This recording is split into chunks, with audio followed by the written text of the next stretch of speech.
સ્થાનિક સ્વરાજ્યની ચૂંટણીઓને લઈને અમદાવાદ ગ્રામ્ય વિસ્તારમાં ધમધમાટ જોવા મળી રહ્યો છે। વિરમગામ નગરપાલિકા, તાલુકા પંચાયત અને જિલ્લા પંચાયતની ચૂંટણીઓ માટે ઉમેદવારી ફોર્મ માટે ઈચ્છુકોનો ઘસારો જોવા મળી રહ્યો છે। વિરમગામ તાલુકા સેવા સદન કચેરી, તાલુકા પંચાયત ખાતે ઉમેદવારી ફોર્મ વિતરણ શરૂ કરાયું છે। વિરમગામ નગરપાલિકાની કુલ 9 વોર્ડની 36 બેઠકો માટે તેમજ તાલુકા પંચાયતની 20 બેઠકો માટે ચૂંટણી યોજાનાર છે। વિરમગામ વિધાનસભામાં અમદાવાદ જિલ્લા પંચાયતની 8 બેઠકો માટે ચૂંટણી યોજાશે।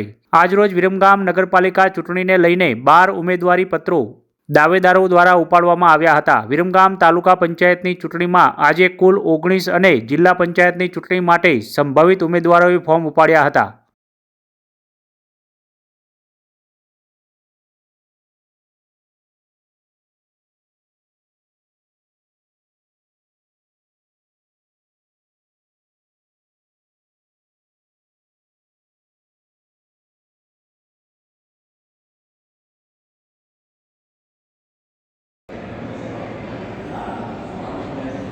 ಇದು